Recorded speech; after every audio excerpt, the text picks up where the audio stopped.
फिर परमेश्वर ने उस बालक को बहुत सा ज्ञान कराया, रुचि से सुना। फिर कहने लगे, बाबा आपका कहाँ वो लोक जो ब्रह्मा विष्णु महेश से भी ऊपर है, वहाँ भी कोई और भगवान रहता है?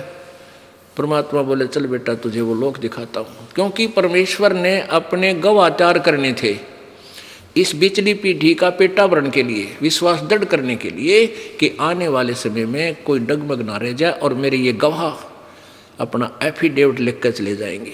वही किया। अब गरीबदास जी को परमात्मा ने प्रथम मंत्र दिया और कहा, बेटा आ मेरे साथ। इतना कहते ही वो बैठे थे ऐसे जैसे सुखासन पर बैठ जाते हैं, आलती पालती मार के आम आग दिन बैठ जाता, जैसे आप जी विराजमान है। वो शरीर तो न्यू का न्यू रह गया, आत्मा निकाल ली। आत्मा ऊपर जा रही, क्योंकि आत्मा के ऊपर एक और शरीर होता है, सूक्ष्म शरीर। ये तो कवर है ऊपर का। ये समझो कि जैसे सर्प निकल जाता है कैंचुली त्याग के, या तो कैंचुली हमारे ऊपर। तो ऊपर जाकर परमात्मा ने गरीबदास साहिब जी को सब ब्रह्मांड दिखाए, ब्रह्मा विष्णु महेश के लोक दिखाए, और जहाँ जहाँ भी प्रभु गए सब ने नतमस्तक होकर उनके चरण लिए। धर्मराज के लोक में गए परमात्मा, धर्मराज ने भी खड़ा होकर के परमात्मा का सत्कार किया कबीर साहब का। और गरीबदास जी देख रहे हैं, भाई बाबा जी के तो कमाल का है, ये तो कति इसके सारे ही इसके आगे नतमस्तक हैं, ये तो बहुत कसूता है। तो फिर ऊपर ब्रह्मांडों को पार करके काल दिखाया कि देख ये बैठा वो काल, ये 1 लाख प्राणी नित्य खाता है। और ये भोली आत्मा समझ रही है हम बहुत अच्छे लोक में रह रहे हैं। ये काल ने अपने आहार के लिए, देख गरीबदास बेटा ये सामने तपस्या 1 लाख प्राणी देख वो भूख तड़फ रहे हैं, यहाँ आ रहे हैं, पटकते जा रहे हैं और तड़फ रहे हैं। और अपने तीनों पुत्रों रजगुण ब्रह्मा सतगुण विष्णु तमगुण शिव जी के द्वारा इसने अपनी खेती फसल ये मनुष्य तैयार करवा रखे। और इसलिए उसके बाद वो काल दिखाया, क्योंकि काल जो ज्योति निरंजन है ये जो 11वें द्वार पर जहाँ से परब्रह्म के लोक में प्रवेश करते हैं वहाँ ये खुद बैठा रहता है। तो जब परमात्मा वहाँ गए और कहा गरीबदास जी से कहा, बेटा अब मैं अपना सतनाम सुमरण करूँगा, सार नाम, और देखना ये इसका मत झुक जाएगा मस्तक। वो तो लीला थी, हमें बताना चाहते थे। तो जो ही परमात्मा निकट गए और काल का सिर ऐसे हो गया, उसके सिर पे पैर रखा, क्या बेटा मेरे साथ, और उस 11वें द्वार को पार करके फिर 12वें द्वार में सतलोक में परब्रह्म के लोकों को पार करते हुए पहुंच गए। अब नीचे से जो प्रभु परमेश्वर कबीर जी यानी परम अक्षर ब्रह्म गए थे, वो एक जिंदा बाबा जी की वेशभूषा में थे। और जो परमात्मा का सतलोक में वास्तविक शरीर है, वो उसकी एक बहुत बड़े गुम्बज में, बहुत बड़े स्तूप में, बहुत बड़ा सफ़ेद गुम्बज है, उसके बीच में सिंहासन लगा है, प्रभु का तख्त है यानी सिंहासन। उस पर वो तेजों में शरीर वाले प्रभु वही कबीर देव अन्य रूप में विराजमान थे, जिसके एक रोमकूप में करोड़ सूर्य करोड़ चंद्रमा मिला दे उनका प्रकाश भी फीका पड़े, इतना तेजों में शरीर उस प्रभु का है। अब नीचे से जो एक साधु रूप में गए थे प्रभु कबीर जी, अपने ही दूसरे स्वरूप जो तख्त पर सिंहासन में विराजमान थे उस पर चवर करने लगे। अब गरीबदास जी ने सोचा कि भाई भगवान तो ये है जो तख्त पर बैठा, कितना सुंदर शरीर, कितना वाहिट है, कितना प्रकाश। इतना सोच ही रहे थे कि वो जो तख्त पर विराजमान था वो स्वरूप खड़ा हुआ, और जिंदा बाबा जी के रूप में जो पृथ्वी से गया था वो स्वरूप उसी तख्त पर आल ब्रह्मांड के कंट्रोलर के रूप में विराजमान हो गया। और जो तेजों में शरीर वाला प्रभु था वो चवर करने लगा, यानी जैसे नौकर करता है। अब गरीबदास जी ने सोचा भाई बाबा जी के चाड़ा है तो इस पर भगवान चौर करे, भाई बड़ा कमाल का आदमी है। तो इतने में क्या हुआ कि वो तेजो में शरीर जो था उस जिंदा महात्मा वाले शरीर में समा गया। अकेले वो जिंदा महात्मा ही वहां पर विराजमान रहेगी और चंवर जो है अपने आप घूम रहा है परमात्मा के सत्कार के लिए ऑटोमेटिकली। तब गरीबदास जी समझ गए भाई ये भगवान था जो नीचे गया था, ये लीला कर रहा था। तब गरीब परमेश्वर ने कहा जा बेटा, तेरे शरीर को फूकने वाले हैं, तेरे को मृत जानकर तेरे परिजन उठा ले गए हैं और शमशान घाट पर तुझे जलाने वाले हैं, तू वापस जा। गरीबदास जी ने कहा प्रभु मुझे वापस ना भेजो, वो तो गंदा लोक है, हे भगवान ना भेजो मुझे, यही रख लो मेरे दाता।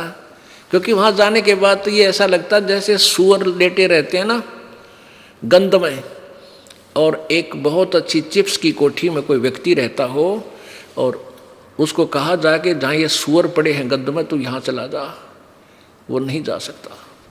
तो सतलोक की तुलना में यहाँ के 21 ब्रह्मांड ऐसे गंदे लोक हैं, ऐसा इसमें गंध है, तो वापस इसमें क्यों करावे। जब ठीक है किसी अगर नशा हो गया, शराब पी रहा है, भांग पी रखी है, वो तो कितना पिड़ा रहे, उसने तो वो स्वर्ग दिखाई दे से। अब जिसकी भांग उतर गई, नशा उतर गया, उसको कैसे फिर वो कैसे पड़ा उस गंदे लोक स्थान पर नहीं जा सकता, कोई धक्का दे तो नहीं जा सकता। तब परमेश्वर ने कहा बेटा अपना उद्देश्य ये है, सारी समझा दी शॉर्टकट में, कि सब अपनी आत्मा है, काल के जाल में फंसी पड़ी है, उनको निकालना है। तू जा वापस, ये मेरा आदेश मान ले और मैं तेरे साथ रहूँगा, तुझे वापस लेकर आऊँगा, और जा तू मेरी महिमा का गुणगान कर। उधर से क्या हुआ कि जब पाली वो ग्वाले दूर चले गए थे, दूध नहीं पिया था, 1-2 घंटे 3 घंटे के बाद वापस आए। उन्हें देखा रो बाबा जी तो चला गया, और वो लड़का जो लड़की का लड़का, क्योंकि ये भांजे थे वहाँ के, कि वो छोरी का छोरा यानी लड़की का लड़का कहाँ गया, कि वो बैठा वहाँ। एक भक्त एक से कहा कि जा तू उसको बुला के ला, उसका टाइम हो गया, अपनी गायों को घेरेगा यानी ड्यूटी देगा। उसने आवाज़ लगाई कि एक गरीबदास नाम था परमेश्वर की प्यारी आत्मा का, लेकिन गांव वाले शॉर्टकट में बोला करें न, बोले ओ उसका गरीबू नाम दे रख रखा था, वैसे अपना जो एक न्यारा नाम होया करे गांव में, बोले ओ गरीबू खड़ा हो, आजा तेरी ड्यूटी आ गई, गाय घेर। अब वो गरीबदास जी तो जा रहे सतलोक में सैल सपट्टे को, और वहाँ तो शरीर ही था। आवाज़ लगाता वो गवाला वो व्यक्ति पकड़ के बच्चे जैसे शरीर को कहने लगा, वो भगत जी खड़ा हो तेरी ड्यूटी आ गई। अब उसको ऐसे छेड़ा, वो न्यों का न गिर गया, कि उसमें आत्मा थी नहीं, तो प्राण थे ही नहीं, खत्म हो चुका था। वो तो हक्का बक्का रहेगा। उसने आवाज़ लगाई कि आ जाओ, लड़का मर गया, लड़का मर गया। वो पाली आगे, फिर गांव में भागे गए। गांव में जो पता चला उनके माता पिता को इकलौता पुत्र था, 12 वर्ष में हुआ था, माता पिता भी बेहोश हो गए। पुत्र की इकलौते पुत्र की मृत्यु सुनकर हाहाकार मच गया। और छोटा सा गांव था, 30-40 घर थे उस समय, और सभी को शिहर उठे और भाग लिए उधर। तो 1.5 किलोमीटर दूरी पर, गांव से 1.5 किलोमीटर की दूरी पर वो पवित्र स्थल है जहाँ पर परमात्मा आए थे। आज भी वो यादगार उस गांव में बनी हुई है, सड़क के साथ में। ये दास आंखों देख रहा है, क्योंकि हम पहले वहीं छुड़ानी जाते थे, वहाँ हमारे गुरुदेव जाते थे। हम गरीबदास पंथ से ही अलग हुए हैं। अलग तो गरीबदास पंथ ही समझो, वैसे हम अब कबीर पंथ पहचान गए, कबीर पंथ पर चल पड़े जो गरीबदास जी ने मार्गदर्शन किया था। और वो गरीबदास छुड़ाने वाले जो हैं वो उसी काल के जाल में ही कुमार्ग पर जा रहे हैं।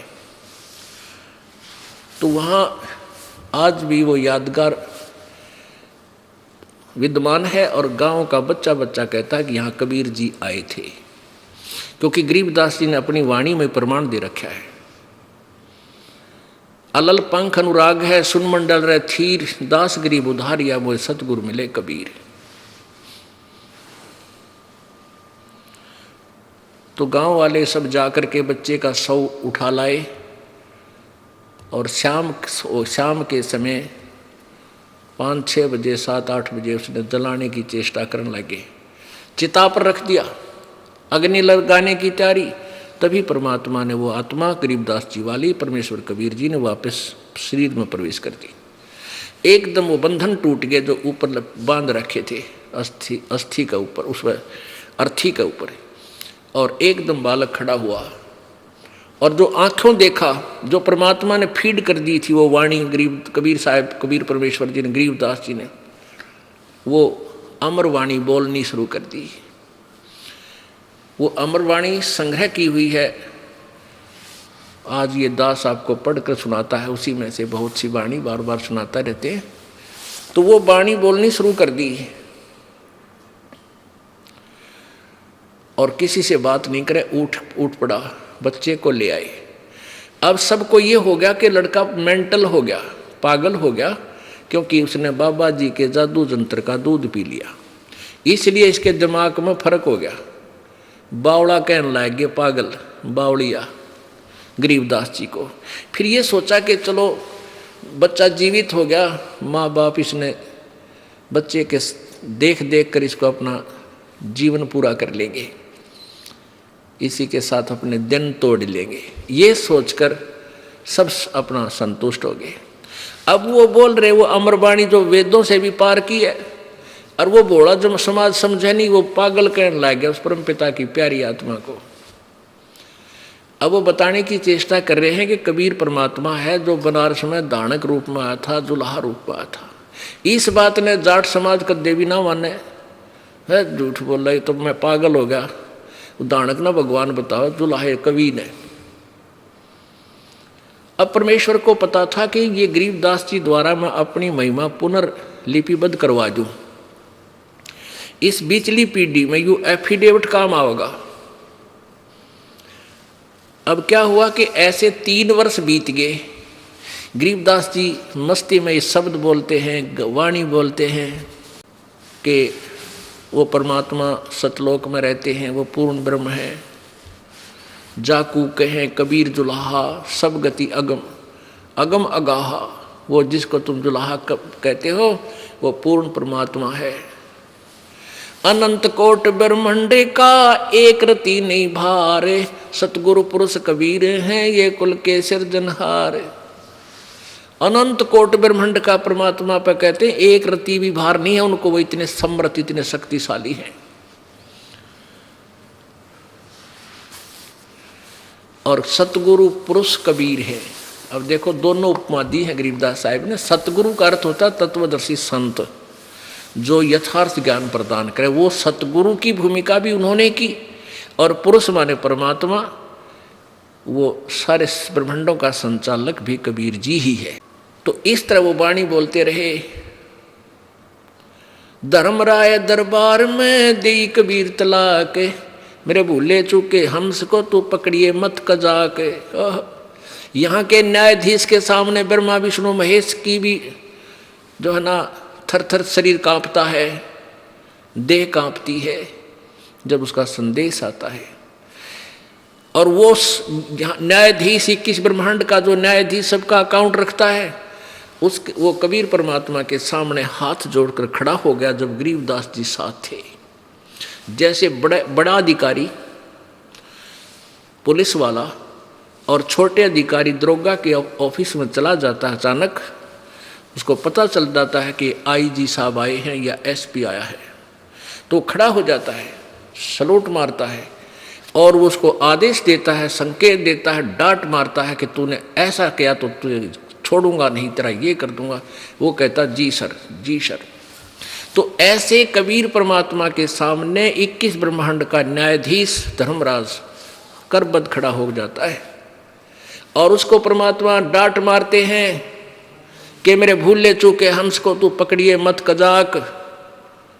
ए नालायक, खबरदार दे मेरे कबीर हंस को, जिसने मेरा सही नाम ले रखा उसको तूने पकड़ा, अकाउंट लिया तो मेरे से बुरा नहीं होगा। बोले पुरुष कबीर से धर्मराय कर जोड़, हाथ जोड़कर तुमरे हंस ने पकड़ो नहीं मैं 2 ही लाख करोड़। तो जो इस दास के द्वारा दिए हुए नाम का जाप करेगा सच्ची श्रद्धा से, आजीवन नियम पालन करता हुआ, उसका अकाउंट धर्मराज नहीं करेगा और ना ही उसके दूत आपको लेने आएंगे। परमात्मा का जहाज आएगा, आपको प्यार के साथ उसमें बैठा करके सतलोक ले जाया जाएगा।